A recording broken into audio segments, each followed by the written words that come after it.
This year, Batman Day fell on Saturday, September 21st, 2024. A lot of movie theaters were showing, in honor of Batman Day, a few movies of the character. AMC were doing 3 shows, they had it for multiple days. We did a review on Batman Master of the Phantasm because they had it there. They had Batman 89. We reviewed Batman 89. I call it Batman 89 because that's the year it came out. That's what a lot of people do now. Yeah, especially the comic book and all that stuff. And that's Mhm. how we identify with Michael Keaton and Tim Burton. But they also played Batman Forever, starring Val Kilmer and Chris O'Donnell. Mhm. This got much heated flack and well deserved. But after watching it again after several years, I had to change my original thought of it. On Rotten Tomatoes, it is currently scored at 41% by the critics and 33% by the audience. Holy rusted metal, Batman. You stole my line.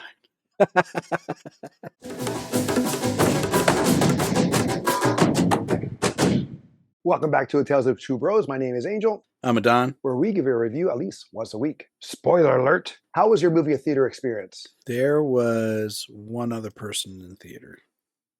Really? Granted, I went at 10:40 at night. That's right. You were Mhm. busy with other things. For me, I saw on the same day that I saw Batman Master of the Phantasm. This played, Batman Forever, that is, played Yeah. prior to Batman Master of the Phantasm. There was a few people there. More people showed up for the animated film than this one. I remember when I first originally saw it in the movie theaters, I was like, this is crap. Because it was very campy in the sense of Adam West, Batman 66. There's a lot of Adam West Batman in this. Oh, yeah, even more so in Batman and Robin. Uh-huh. Even more so. Here, I think it did well in the movies, mainly because of Jim Carrey and Tommy Lee Jones. People wanted to see how they would do. I remember that time they had good advertising and product placement. Remember, like the tea mugs you can get at McDonald's. I have them, four of them. That's all they had. They only had 4, and No, but I mean, I have like 2 of the same. Like I have 2 like pairs. I used to have them, but then it was either mom or one of your exes that broke it. It wasn't me, but I know somebody broke it. Why would my ex break it? I know it was a female, and it wasn't one of mine. Jeez, don't throw my exes under the bus. I mean, rightly so, but still. Anyways, I had it for years. It came with me from Jersey all the way here. Well, I can give you mine. It's just not using it anymore. Well, I don't know, and I have 2 pairs, so yeah, you can have one of mine.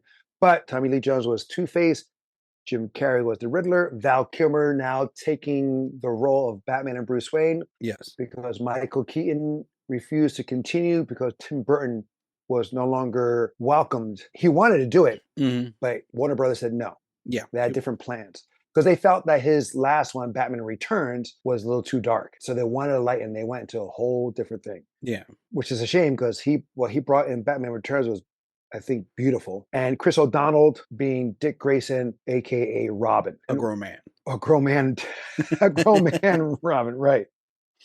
I know they're playing off the fact, oh, he's a teenager. I'm like, man, he deserves to be in college.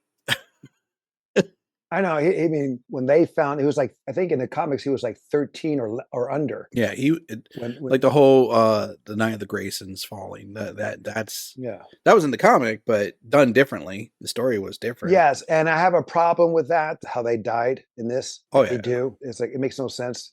But we'll get to that later. But watching it again, oh, sorry, before we go there, Nicole Kidman was also in it. She was Chase Meridian. Yeah. And we have returning people from the previous, Alfred and Commissioner Gordon.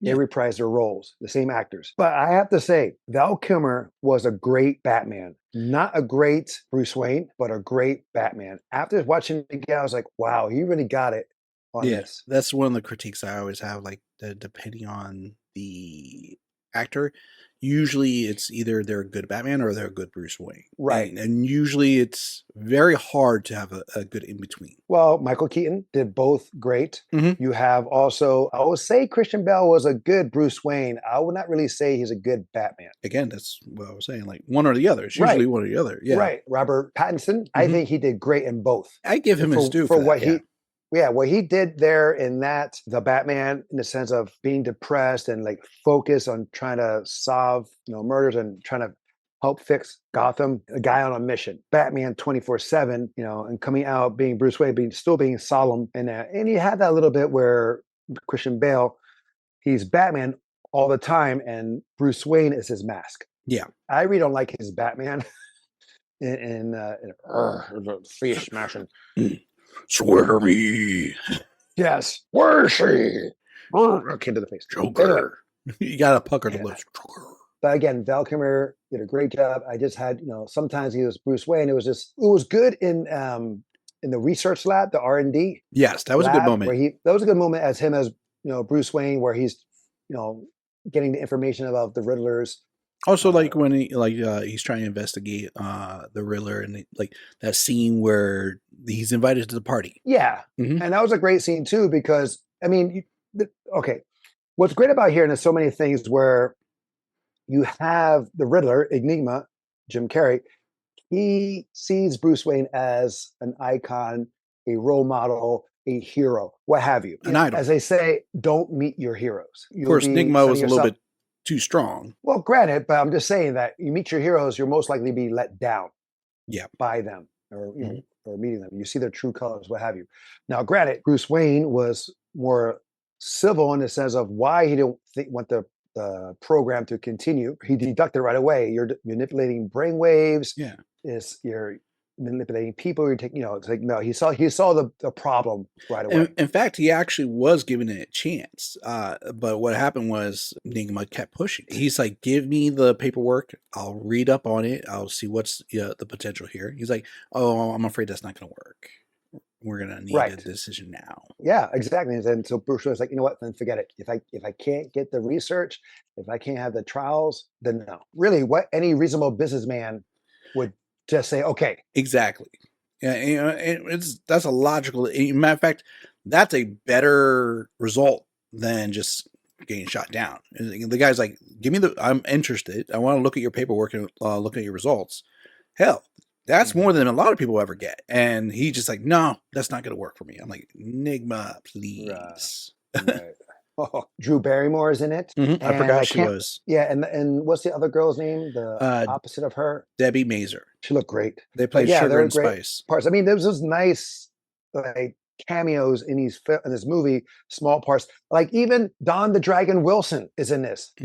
Former kickboxing champion. He's one of those face mugs in the alleyways of that gang. Yeah, he was the gang leader. So it was kind of cool to see. Yeah, they augmented his voice, but I kind of recognized his jaw. Jon Favreau's in it. Yes, Jon Favreau's in it. He's the assistant. Yes. He's the assistant. So thin. So thin. And then you have, I think, the other assistant, the female, the black girl, and the Asian dude. I think they're in other sequel. They're in the one with George Clooney, Batman and Robin. I'm not sure they're in Batman Returns.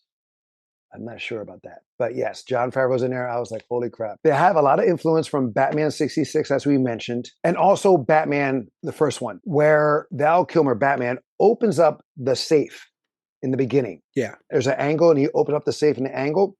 That's the same thing that Michael Keaton's Batman does in the cathedral. He opens the top, the hatch, and he's in an angle.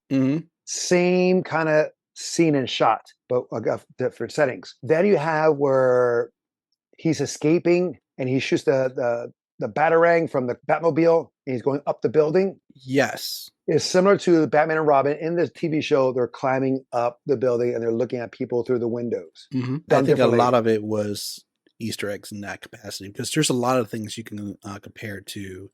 What did you call it? The 66 Batman, the West Batman? Yes. Like what? Do you know what else? The Riddler's costume. I know, to me, it was... Oh, the tights. The tights. Very on par with his performance, too. Well, the suit, too, I think. Not just not just the tights, but I think the Riddler also had a suit in this show. But mainly the tights, of course. Yes. I don't remember if he had a suit. I only remember the Batman movie where he had the shark repellent, so I can't say 100% on that. But in the Riddler, in the show, you only had one question mark. He had a purple belt. He had a cane. He had, like penny loafers, whatever. Yeah. But here he had question marks all over the body. Again, still the tights, still the mask. He didn't have no cummerbund or belt, but also his mask. Like why did his mask always look like it was so tight that it was like making marks? Because You notice it was that? like really tightly construct, like really put in there, and it looked like they shaved his eyebrows Why would they shave his eyebrows? because his eyebrows were like his mask was below his eyebrow line. Okay, so why would they shave his eyebrows I'm then? just saying it looked. They probably used makeup or something to like get rid of the But I'm saying eyebrows. though, like why have it so tight? And then I mean, it looked like they made the line there. If it was tight, you'll think they'll put the makeup on to cover that, take it out of the way. Mm-hmm. If they added that line, that feature, I don't get it because it'll be more like he's in pain Yeah, because it's so tight. And his hair coloring, because he has his hair red, pink, brown, pink again, short. changing You as couldn't much really as his tell, clothes. I guess, but I just couldn't really understand it. It was just way too much. Oh, you also have the actor who is in, I think he's in Star Trek Deep Space Nine, Oh, you're talking about the professor in Arkham Asylum. yes, he was. He looked like the Mad Hatter without the hat. Renee Auber Jonas, I believe. Now, do you have a favorite scene? There are memorable scenes, I will say that. Okay.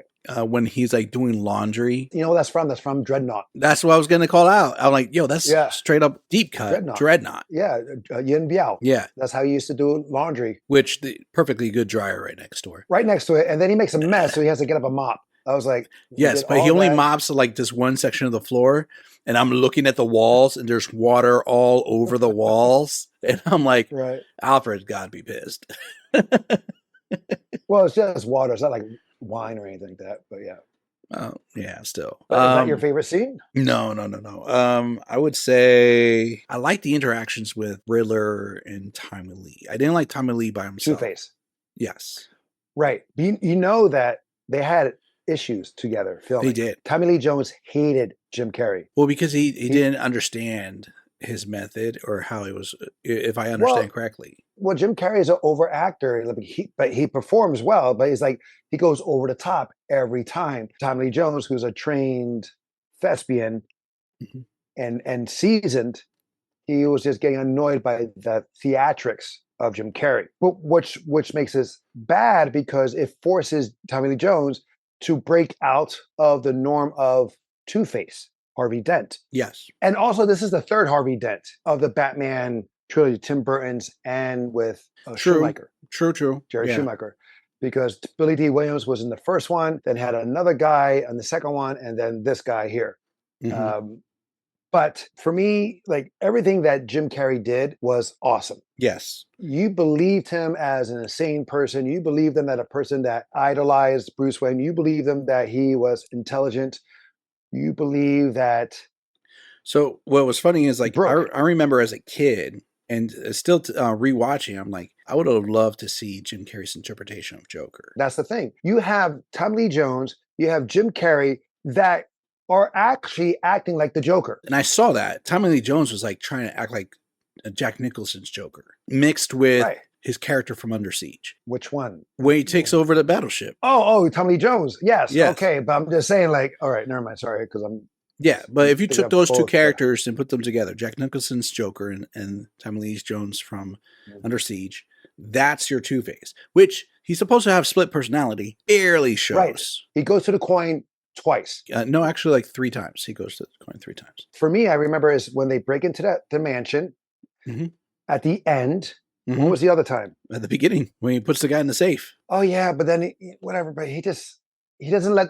The thing is, like Two Face wants to flip the coin, and whatever it says, he does. He doesn't try to roll again. No, flip it I again. understand that, but you know, But that's here, the whole yeah, but here he's trying to flip it again to get to the answer he wants. Yes. Mm-hmm. You know, if he doesn't listen to the fates of the coin. But you know, in Batman 66, that the late gentleman who played the Riddler, he was so over the top that it influenced Cesar Romero to be over the top for the Joker. Okay. Because Cesar Romero is such again, skilled, trained thespian. He didn't really know how to play it, especially on a TV show character that's based on a comic book. And then we saw how the Riddler was being played. He's like, oh, I can. And Everyone's loving it. He's like, you know what? I can let loose. Yeah. So he let loose. Here, Jim Carrey and Tommy Lee Jones are like, Jim is doing his thing, taking the spotlight as usual, and Tommy Lee didn't like that. And so he tried to match it, and it was just breaking from character that we know. Yeah. Two-Face is a very disturbed person, but has rules within himself in a sense. The coin sets the rules. The coin. So I would say sets it the was a path. combination of both the performance and the script, because the script demanded the whole coin flipping situation. His performance, it was. Well, he we was don't going know over the really. top. We don't know really in the sense of what's left on the cutting room floor, too. Yeah, this is true. There was a lot of snippets being done. I would say, But thinking of it, okay, my favorite scene would have been the party. you They talk go about the big party, the gala with Mhm. the that gets brain invaded by brain Two-Face. drain Yes. Yeah. But then, it was memorable for several reasons. One, you now get to see the reunion between Enigma and Bruce Wayne. Mhm. Enigma literally makes himself look just like Bruce Wayne. Same glasses, Same same glasses. mole. As every time he puts them on, takes them off. At the Yes, same exact yes. times. Exactly. Yeah, he's just copying it. Like whatever Bruce does, he's going to do it too. And it says not to be like When he sees outdone. Bruce's girl, he tries to take her on the dance floor. It's all these different things, and it's very clever in a lot of ways. That's how he was able to find out the identity. Well, he had Sugar to help set that up. Exactly, but he figured that was going to be, happening. So he was prepared, and he had plans. So it does show that he has intelligence, which is great, and I love that. He should have had intelligence multiple times, not just that. Oh, it's absolutely, multiple times. Mm-hmm.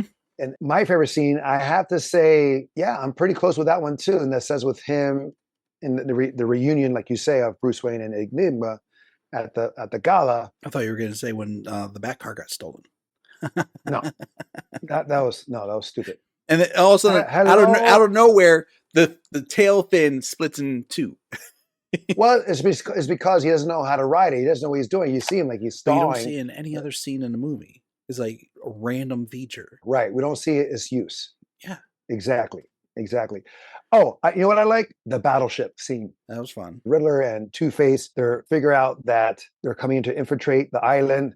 And they're like, you sank my battleship. Who, me? It was corny, but also fun. The Robin costume is awesome. I still have that statue. Me too. It's a great costume of an iconic look. Now, granted, it has nipples, but that's okay. We can bypass that. He meets Two-Face and he wants to kill Two-Face, but he doesn't. I just like that scene, that intro of that battle. And also, I really like, and then the way he stands on the rocks is just very iconic. Robin was one of my favorite, more than Batman at one time. You were a big Nightwing but now, fan. Oh, the big Nightwing. But yeah, because in the comics, Batman never ages. Never ages. Yeah. Dick Grayson finally ages, and he becomes his own man at Nightwing. Jason Todd comes back from the dead and he becomes older. Tim Drake, I'm not sure how he is now in the sense how old he is now, but the thing is, like, the older we get, those guys stay the same. Granted, now it's like James Bond. They always stay the same age because they replace them with different actors. But I would like to see it, like Batman finally become old Bruce Wayne. Like in Batman Beyond. Yes. I love that. I love that concept. Mm-hmm. Full pause. And there's plenty here. There is no shortage. Where should we start? The cheesiness? That's all encompassing. I mean, the very first scene with the safe. The security guard. He's like explaining everything. I feel like he had us. To be related to somebody to get. Well, no, he's a known actor. He's an established actor. But the thing is, like, he's saying everything. Oh, no, that's boiling acid. How do you know it's boiling acid? Nothing got burned yet. Nothing got, like, he shot out. His foot didn't get burnt. He's like, my hearing aid. Thank you. Wait a minute, but how come the Batman doesn't have a hearing aid or a hearing aid thing in his utility belt? Doesn't fit. He should have that. Doesn't fit his utility belt. I mean, but there was also when he drops a safe, he hooks right it into back in the spot. No, right in the same spot. Not even that. He hooks it into the wall through this, like, you could tell it's like the thinnest piece of the wall, and then it's just strong enough to hold it the entire safe, which is like tons. Not the hook, but the wall that it just went through. Yes. So both things. That vault is heavy as hell, and then it falls right back in exactly in the same spot. Like Batman knew exactly the length it was going to be. I know he's the world's greatest detective, but come on now. I would say even when I saw it again, I was like, huh? No, I'm in hindsight thinking this is the least deaths Batman has caused at this stage. I can't remember Batman or Robin, but I do remember we talked about it. Batman Returns, Batman Begins, all the Christopher Nolans, and all the Zack Snyderverse Batman, and even Batman Patterson. A lot of deaths caused by Batman. Here, no, but wait a minute, hold up. The Batman, who did he kill? If he didn't kill those guys with his brass knuckle fists, he put some in traction. But who did he kill? He didn't kill anyone. All those Riddlers had hooks. So every time they like fell, they got saved. They saved themselves because they were attached to the rails above them because it was safety. So no one got killed. And the guy he punched after putting the venom in him to wake up, the guy had a busted face. But no one really died, to my knowledge. If they died, it was like purely accidental that he couldn't help it. Okay, so it's up there with the Robert Pattinson Batman as far as kill count for Batman. Very low. Very low. Two-Face killed more of his own men. Yes. He, in the helicopter. The helicopter. Everywhere. But no, here's a faux pas. The helicopter. So how is Batman not being taken by the propellers, if you will, of the helicopter by the wind? Like his cape doesn't get sunked up or pulled up, but you see the cape fall in front of the glass, and that's where the guy gets shot. When he jumps off the helicopter? He jumps off right in front of the blade. Statue of Liberty? Right. And none of that. I was like, okay. Also, like he should have died like 5 times on that helicopter scene. I was not a fan of the idea of like until Batman shows up, we're taking over this carnival. Two-Face, I'm Batman. Like he gave up his identity. He gave up quick. And of course, no one heard him. Everybody's yelling and screaming, but that is the fastest Batman has ever dropped his identity I've ever seen in any franchise. No, of course. As soon as he looked, Chase should have looked up. If she looked up and see him stand up and read his lips, even if she couldn't hear him, if she read his lips, she was like... It would have been more plausible if he said that and someone sat him back down like, stop pretending. That would have been a great moment if like Two-Face as Harvey Dent like would have snapped into Harvey Dent. It's like, Bruce, you're my friend. You're not him.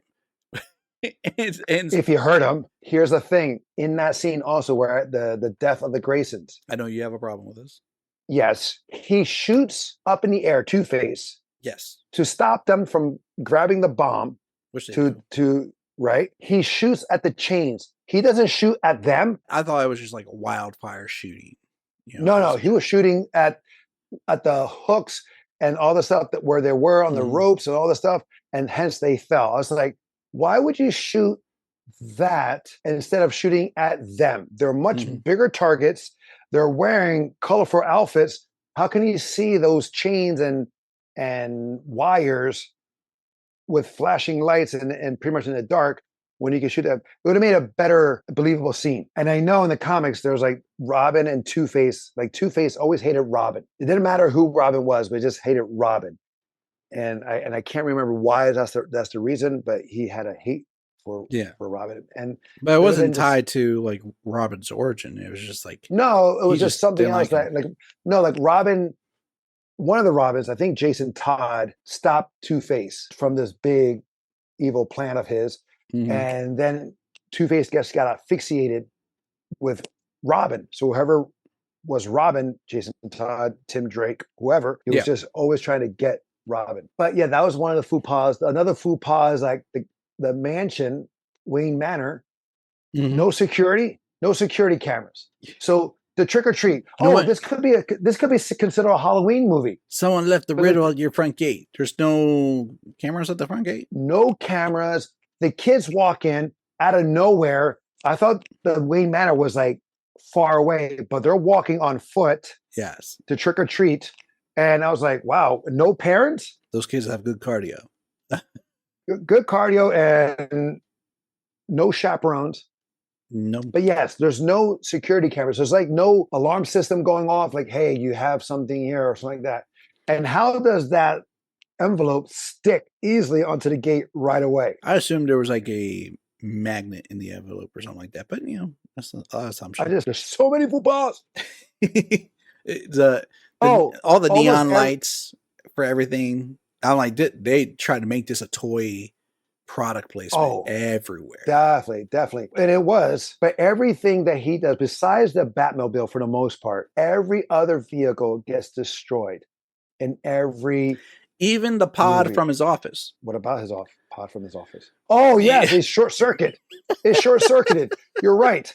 It was like in a short circuit right at the end, right when he got there. But no, the bat boat, the The plane, the car. bat wing, the car got damaged. Oh, it got blown up. Yeah, everything. Well, I mean, yeah, but it wasn't like on a mission though. It was just there. Yeah, that's true. But still. Yeah, but it wasn't like out on the mission where like in Batman '89, the Joker destroys the Batwing after only on one shot. Well, the Batmobile got infiltrated. I got confused why he all of a sudden said, I'm quitting as Batman. There was no real reason that was given to him by Dr. Chase to want to quit. And it wasn't like his nightmares were like his daydreams wasn't really telling him you should quit being the Batman. Right. Like in Batman Mask of the Phantasm, we saw him having a dilemma because he fell in love with Andrea. Yes. He was deciding like to quit, deciding he was almost about to quit. I'm finally happy. Like I'm no longer thinking about the quest, the mission, as it were. Right. I think he quit here because he didn't want to bring Robin. I didn't think he wanted to bring another person into the same fold.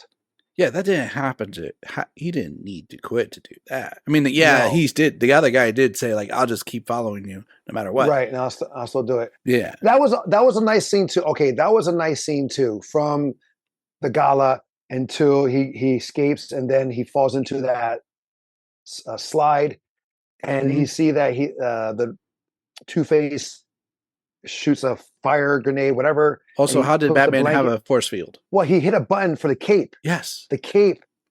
That's on par with like shark repellent. But it was like the cape really glowed. Right. So if it formed a barrier or protectant, it became flame retardant. I don't mind that. It would have been more plausible if there was no button. I'm just saying. How so? It's just flame retardant material. Like he activated a force field. He activated the cape. Okay. That's how I see it. Because that's what I'm saying. It was not no circle. Like no circle came around. He just turned on the thing to the cape. Right. I accept that. That was cool. And I like the fact that he runs out of the fire and he's just like brooming. He's like pissed. I kind of like that scene. That was pretty intense. Again, we see Batman. We're seeing Batman right there. He loses his. You could tell the stuntman had all the gel because he looked extremely glossy on his face. Then out of the fire, but then they cut to Val Kilmer looking dry. He was like, no, he was sweaty. But no, that was a great moment of Batman like about to lose it. It was a great shot. But I think him retiring, again, not really called for and not really needed to show another. I think it wasn't. I don't think it was necessary for the love interest in this movie either. Chase Meridian? No. No. And plus, she, like, in the beginning, when we first see her, she's wearing a wig. It's obvious she's wearing a wig. And then, like, down later on, it's like she's, like, her natural hair. It's, like, weird. Let's be honest. Like, when she first sees Batman, she's, like, down bad. She's like, oh, who are you? You should know who that he is. You should know who he is. Like, Batman brooding. Maybe I go for the rubber. Like, should I get the latex? And I'm like, what? Calm down. I know. For a professional, she lost it. Like, she had no control. Completely gone. Yeah, but as far as story, overall arcing story, her character is not relevant. You could have had the same film without her. No, exactly. I agree. She really didn't serve no purpose except for the damsel in distress. And the occasional joke that they would do between the two. Like when he breaks down the door because he hears her fighting. It made no sense for him to do that, in my opinion. Anyway, no. Also, when he gets shot in the head, in the head. He goes in a different direction where he gets shot. I think he gets shot here, but his head goes there. He gets shot in the left side of his head, but he moves to the right. And I'm like, huh? I don't remember that, but I'm gonna go with sure. And of course, not even fighting the best at the mansion when he's about Oh, to I confess about who he is. He's he about to confess. I He should have fought no his no hardest. right, but he fought pretty good on. I like that move he did on the table. Oh, He not slid. the sofa when they both jumped up on the sofa and they Well, that was kind of like we've seen that in so many like comedies and stuff like musicals. that. And yes, musicals. But the sliding on the table, trying to get because Chase Meridian got caught, got Mhm. grabbed, and he slides across. I kind of like that. I was like using his surroundings. Yeah. Oh, at the end, who is it? Jim Carrey, the Riddler is like lost it, Yeah. and he's in the shadows, and Chase is asking about him. He's like, Mr. Enigma, Riddler. He says that line. It's a little heebie-jeebie. I mean, this movie is bad, but this movie is also good in the sense of certain performances. Jim Yes. Carrey knocks it out. He stole Jim I Carrey, think he stole the show performance wise right. and didn't Val get Kilmer as as much credit as he should have. right, and Val Kilmer as Batman was a very good job. Looking at it again, Yeah. Chris O'Donnell being a troublesome kid that's like he's pissed, he wants to get revenge. He was going to kill Two Face, but he doesn't. Granted, his revenge does happen accidentally. Just not the way he wanted. Yeah. Originally. Right. Yeah, that's the only death that I know of that Batman did in this movie. Pretty much. He killed Two Face. Honestly, like the movie has a lot of flaws, but there's also a lot of things. This will be a good time, veg out, having drinks with some friends and whatnot. Mm-hmm. So that being said, is it worth the watch? At home with friends. Yes. I say it's worth watching in the theaters. I'm going to say no. Okay. Is it worth to own? I own it. You can watch it on Max. You can watch it Mhm. probably on Netflix too. So this is out there. To me, I think it is worth the watch, especially for those who hated it the first time. Watch it again. Look at it at a different perspective. Look at separate performances. Again, There are times that the like Batman, we've watched movies that we hated and then grew to like them afterwards. right? I mean, I still can't stand the prequels of Star Wars. But that being said, I do like this film, even though it has a bad rating. Again, to go back to Rotten Tomatoes, 41% by the critics and 33% by the audience. I don't think it's that low. I always say it's in the 60s. I always actually give it in the 70s. I would put it in the 60s. Okay. But for me, it's the 70s because of Jim Carrey's performance, Val Kilmer's performance as Batman. Tony Jones missed the mark on Two-Face, even though what they did with him, in a sense, like Jekyll and Hyde, was still cool. Sugar and Spice was a good addition. They had some good concepts Goons with it, but the fact that they didn't really do the Jekyll and Hyde, they didn't do the two personalities. They right. He hammed it up when he should have dialed it back and let Jim Carrey ham it up.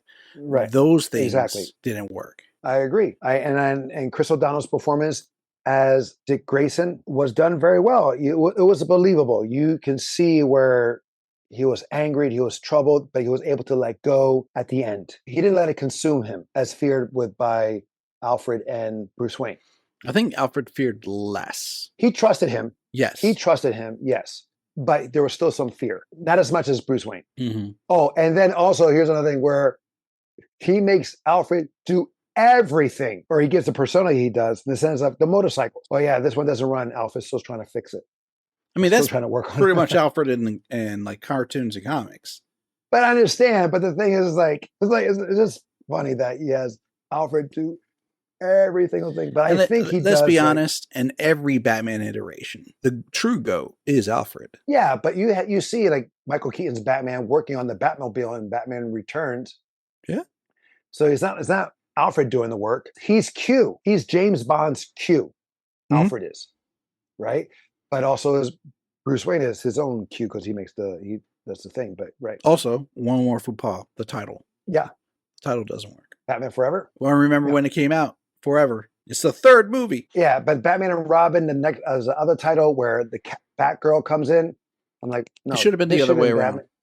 This should have been Batman and Robin. And the next one should have been Batman Forever. Because it's the family. Yes. All right, guys. That is our decentness review of Batman Forever. Have you seen it? What was your favorite moment? Who is your favorite character? Let us know in the comments below. And as always, don't forget to follow us on Instagram. Until next time, we'll be the next time. I'm Angel. I'm Adon. Love you, bro. Love you too. Oh, happy day. Oh, happy day.